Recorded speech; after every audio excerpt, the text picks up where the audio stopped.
selamat sore. Waalaikumsalam warahmatullahi wabarakatuh. Gimana kabarnya hari ini Ustadz? Alhamdulillah sampai saat ini sehat menjalani ibadah puasa. Alhamdulillah.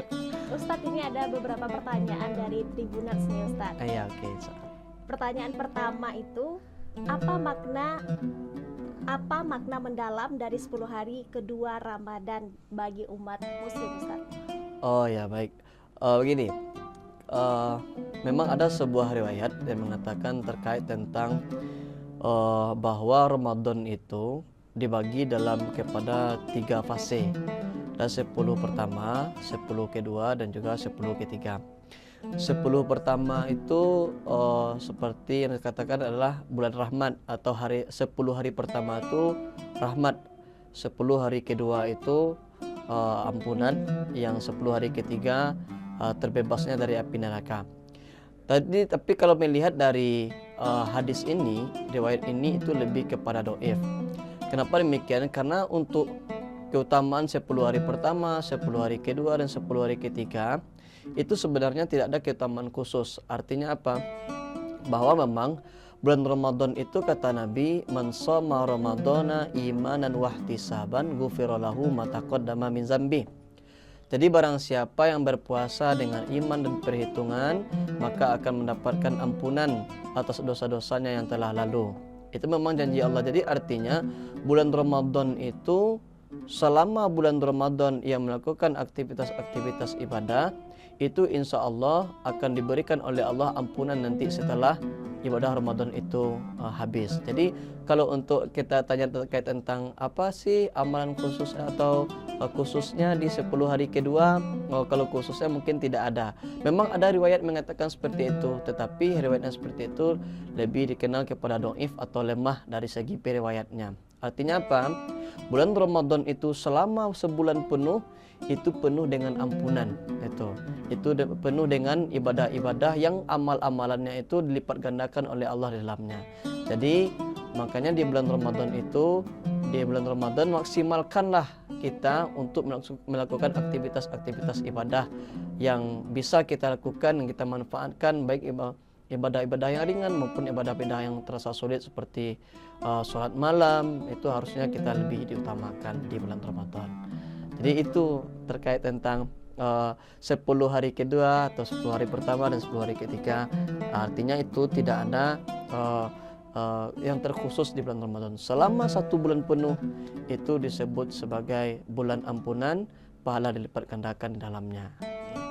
Pertanyaan kedua Ustadz. Ya, oke, baik. Bagaimana cara meningkatkan kualitas ibadah di 10 hari kedua Ramadan, terutama setelah melewati 10 hari pertama? Ya, baik. Terkait tentang ini, pertanyaannya terkait tentang bagaimana kita berada di, istilahnya kalau di 10 hari kedua ini kita sudah berada di pertengahan Ramadan. Kan 10 hari pertama kita sudah merasa lelah, bagaimana caranya kita lebih meningkatkan kembali. Yang terutama sekali itu adalah niat kita. Tanamkanlah di hati kita, bahwa yakinkanlah diri kita, yakinkanlah pribadi kita bahwa Ramadan ini merupakan bulan yang penuh ampunan dan pahala dilipat gandakan.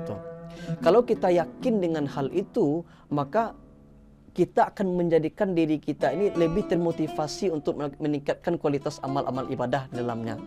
Jadi kalau kita hanya sekedar untuk hanya ibadah puasa saja, tapi tidak ada keyakinan di diri kita bahwa Ramadan ini merupakan salah satu bulan yang penuh dilipat gandakan amal pahalanya, maka tak akan cukup hanya sekedar itu saja. Maka yakinkanlah pada diri kita bahwa Ramadan ini merupakan bulan yang penuh ampunan, dan pahala yang ada dalam bulan Ramadan itu akan dilipat gandakan di dalamnya. Kalau kita yakin, maka kita akan semakin meningkat terus kualitas amal ibadah kita.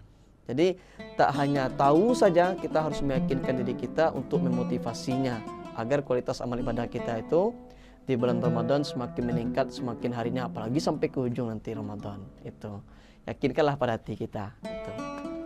Pertanyaan selanjutnya Ustaz. Ya, oke, baik. Apakah ada amalan khusus atau doa-doa yang dianjurkan di 10 hari kedua bulan Ramadan ini Ustaz? Ya, oke, baik. Begini, untuk amalan-amalan khusus, di dalam Quran surat Al-Baqarah dari ayat 183 sampai ayat 187 itu berbicara tentang ibadah-ibadah puasa, tentang bagaimana aturan puasa. Dan ini menjadi salah satu keistimewaan ibadah puasa, bahwa puasa itu satu-satunya ibadah yang Allah jelaskan secara rinci aturan pelaksanaannya dalam Al-Quran. Beda dengan ibadah yang lain, sholat, zakat, dan juga haji. Itu hanya ada perintah, tapi bagaimana tata cara pelaksanaannya Nabi yang menjelaskan dalam hadis. Tapi ibadah puasa Allah jelaskan secara rinci. Ada satu hal menarik, ketika di tengah-tengah pembahasan ayat puasa, ada beberapa kalimat yang menempel, yang itu disebut sebagai jumlah mu'taridat namanya, kalimat yang menempel, yang seolah-olah tak ada kaitan dengan puasa. Tuh. Jadi kenapa ada kalimat itu di tengah-tengah ayat puasa? Dan menariknya kalimat itu berisi tentang amalan-amalan, tentang kebaikan-kebaikan. Inilah yang diisyaratkan oleh Allah kepada kita, bahwa ada amalan-amalan khusus yang kita tidak boleh lengah di samping kita melaksanakan ibadah puasa. Apa itu? Satu, di ayat 184 kata Allah begini, faman tatawwa'a khairan fahuwa khairullah. Tuh. Barang siapa yang melakukan amal kebaikan dengan khair, itulah yang lebih baik, kata Allah. Ini ayat membahas tentang puasa. Kenapa ada di tengah-tengah ayat puasa tentang kebaikan dengan harta, dengan khair? Karena salah satu makna khair itu harta. Sehingga kata Allah di Quran surah Al-Adiyat, wa innahu lihubbil khairi lasyadid. Dan sungguh manusia itu sangat cinta kepada hartanya. Jadi makna khair itu adalah harta. Artinya apa? Ada amalan khusus yang kita tidak boleh lengah. Apa itu? Amalan menggunakan harta. Tuh. Itulah kenapa kata Nabi, barang siapa yang memberi makan untuk orang yang berbuka puasa, maka ia mendapatkan pahala sama seperti orang yang berpuasa itu tanpa kurang sedikit pun darinya. Tuh. Nih, kita ketika berbuka puasa, menjelang berbuka puasa, kita beli perbukaan nih di luar. Beli perbukaan, kita lebihkan untuk tetangga. Tetangga yang berpuasa di hari itu, dia menikmati makanan atau dia menerima perbukaan yang kita belikan tadi, maka pahala dia di hari itu akan kita dapatkan dengan memberi makan tadi. Atau sehingga kata Nabi menariknya bukan tidak harus banyak, bahkan separuh kurma pun engkau berikan untuk orang yang berbuka puasa, maka engkau dapatkan pahala darinya di hari itu tanpa kurang sedikit pun darinya. Ini begitu penting. Makanya amalan ini amalan yang ringan tapi bernilai besar. Artinya dengan memberi makan untuk orang berbuka puasa, itu salah satu amalan yang kita tidak boleh lengah di samping ibadah puasa, karena begitu hebat nilainya. Tuh. Apalagi kita memberikan makan untuk ustadz kan, ustadz yang berceramah kan, berceramah dari pagi, berceramah, memberikan kajian, banyak sekali tuh dia lakukan dengan ikhlas. Kita berikan perbukaan di sore harinya, insya Allah amal yang ia kerjakan dari setelah subuh sampai menjelang maghrib itu akan kita dapatkan nanti. Tuh, itu amalan pertama. Amalan kedua kata Allah di Quran surah Al-Baqarah itu 185. Begini kata Allah, Syahrul Ramadan allazi unzila fihil Quran. Artinya bulan Ramadan, bulan diturunkannya Al-Quran. Hudan linnas, petunjuk bagi manusia. Kenapa ada kalimat ini di tengah-tengah ayat puasa? Ini kan tak ada kaitan dengan puasa sebenarnya itu. Kenapa ada ayat ini? Allah isyaratkan kepada kita bahwa ada satu amalan yang kita tidak boleh lengah. Apa itu? Amalan dengan Al-Quran. Itu. Dan hebatnya Allah menyebut hudan linnas. Jadikan Al-Quran itu sebagai petunjuk. Itulah kenapa Nabi mengatakan bahwa amalan yang paling spesial itu salah satunya dengan Al-Quran adalah tadarus Al-Quran. Jadi tadarus Al-Quran ini banyak kita selama ini salah dalam memahami arti itu. Kalau tadarus itu maknanya dari kata sin, artinya adalah mengkaji, mempelajari. Makanya ada namanya sekolah itu madrasah, tempat belajar, tempat mengkaji, tempat mengkaji ilmu gitu. Jadi artinya tadarus Al-Quran itu adalah mengkaji isi Al-Quran. Mungkin ada yang bertanya, bagaimana cara kita untuk mengkaji Al-Quran sedangkan ilmu kita tidak ada di bagian itu? Cukup dengan menghadiri kajian, itulah tadarus yang sesungguhnya. Tuh.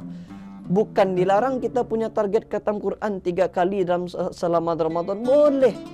Itu bahkan begitu hebat juga nilainya. Cuman yang dianjurkan itu menghadiri kajian. Tuh.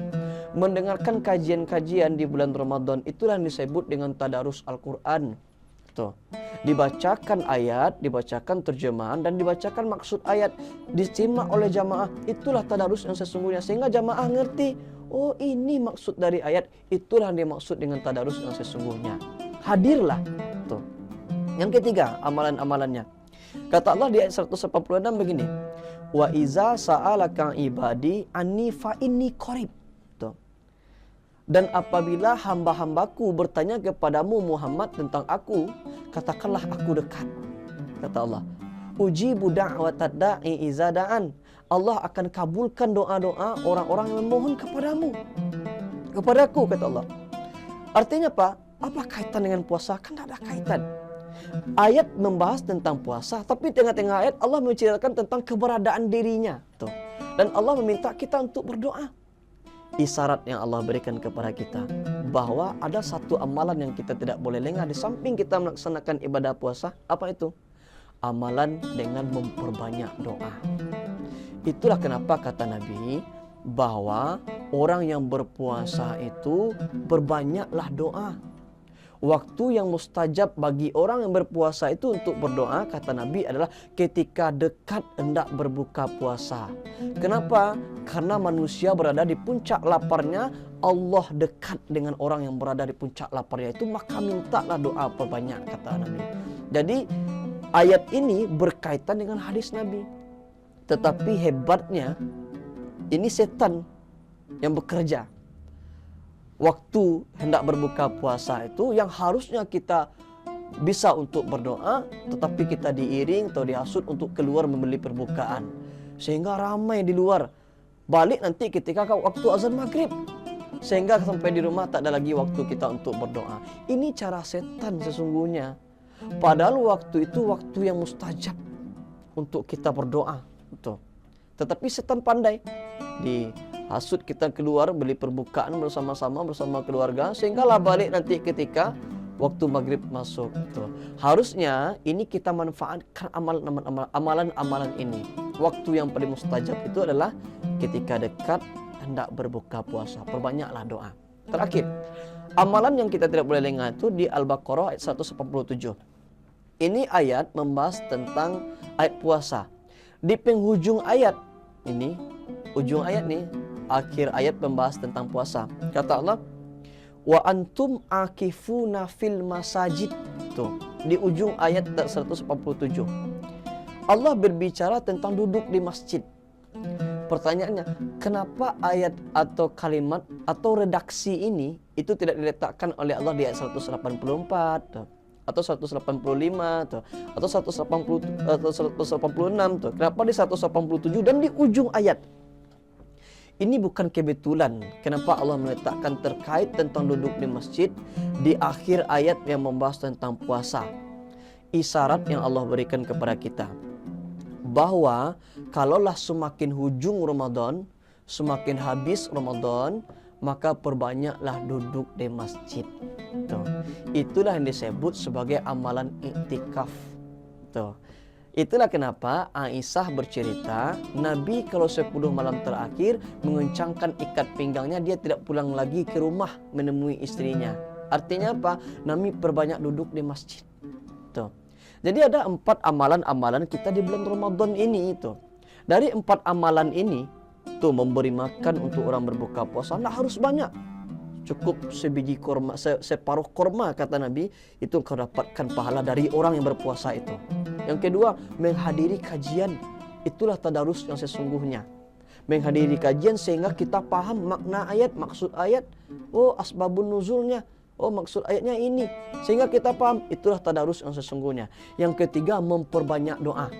Memperbanyak doa, waktu yang paling mustajab itu adalah ketika hendak berbuka puasa. Tuh. Manfaatkanlah momen ini.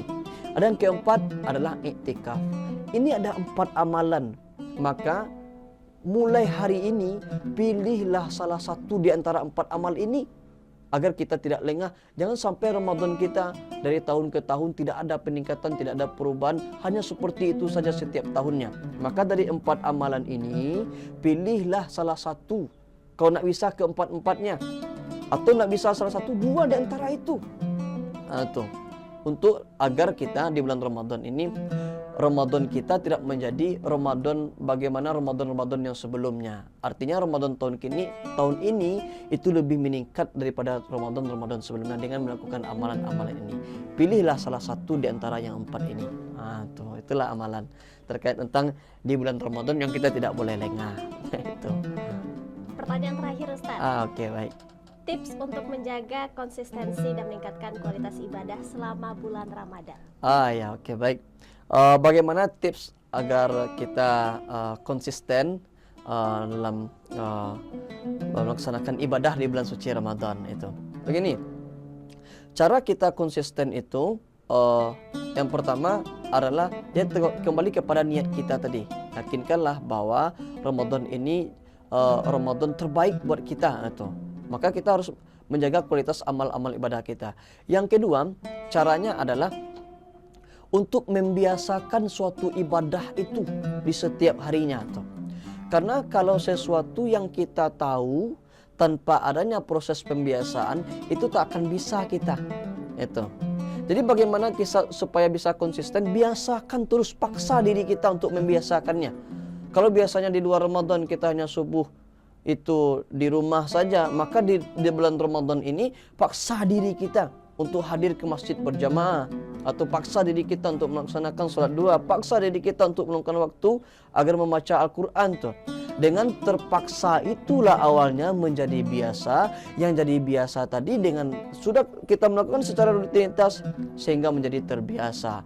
Itulah kenapa dalam sebuah pepatah Minang begini, kalau ketik taraja-raja, kadang tak bawa-bawa, lagai terubah tidur. Artinya apa? Sesuatu yang sudah biasa akan terasa sulit untuk ditinggalkan tuh. Jadi kalau kita tidak biasa untuk melakukannya, kita akan terasa sulit juga untuk mengerjakan itu. Jadi artinya paksalah diri kita terlebih dahulu agar kita terbiasa melakukan hal-hal yang baik di bulan Ramadan, amalan-amalan baik di bulan Ramadan tuh. Karena sesuatu yang tahu saja tak cukup tanpa adanya proses pembiasaan. Itulah seperti kita yang hobi berolahraga, tiba-tiba kita olahraga, itu akan terasa sakit di badan. Kenapa? Karena kita melakukan yang tak biasa. Begitu juga sebaliknya, kita yang hobi berolahraga, tiba-tiba kita tinggalkan olahraga, akan terasa sakit juga di badan. Kenapa? Kita meninggalkan sesuatu yang biasa. Jadi agar konsisten kita dalam beribadah di bulan suci Ramadan ini, maka paksalah diri kita terlebih dahulu untuk melakukan hal-hal yang baik. Karena dengan terpaksa itu menjadi terbiasa, jadi biasa, dan dari biasa itu menjadi terbiasa. Jadi itu tipsnya, yakinkanlah hati kita bahwa Ramadan ini Ramadan yang dilipat gandakan amal pahalanya. Setelah itu kita paksa diri kita. Dengan cara itu minimal bisa menjadikan kita konsisten dalam beribadah itu. Karena sesuatu yang sudah biasa kita melakukan akan terasa sulit untuk ditinggalkan. Tuh. Jadi beberapa pertanyaan sudah kita jawab pada pertemuan kali ini. Sedikit sebelum kita tutup, ada beberapa pesan yang ingin kita sampaikan bahwa jadikanlah Ramadan ini Ramadan yang terbaik untuk kita. Tuh. Dengan cara apa? Dengan cara konsisten kita dalam beribadah. Bagaimana caranya agar kita konsisten? Paksalah diri kita untuk membiasakan sesuatu yang baik. Karena kalau kita tidak biasa, akan terasa sulit untuk dikerjakan. Begitu sebaliknya, kalau kita sudah biasa, maka akan terasa sulit untuk ditinggalkan. Maka dari itu, jadikanlah amalan-amalan yang telah disampaikan di bulan suci Ramadan secara tersirat dalam Quran surah Al-Baqarah 183 sampai 187 itu, pilihlah salah satu di antaranya. Jadikanlah kita sebagai orang-orang yang dimaksud oleh Nabi, yang ghufira lahu ma taqaddama min zambi. Orang-orang yang mendapatkan ampunan setelah bulan suci Ramadan. Itu saja untuk closing kegiatan kita pada pertemuan kali ini. Jazakallah khair Ustaz untuk penjelasannya, semoga bermanfaat. Download Tribun X sekarang, menghadirkan lokal menjadi Indonesia.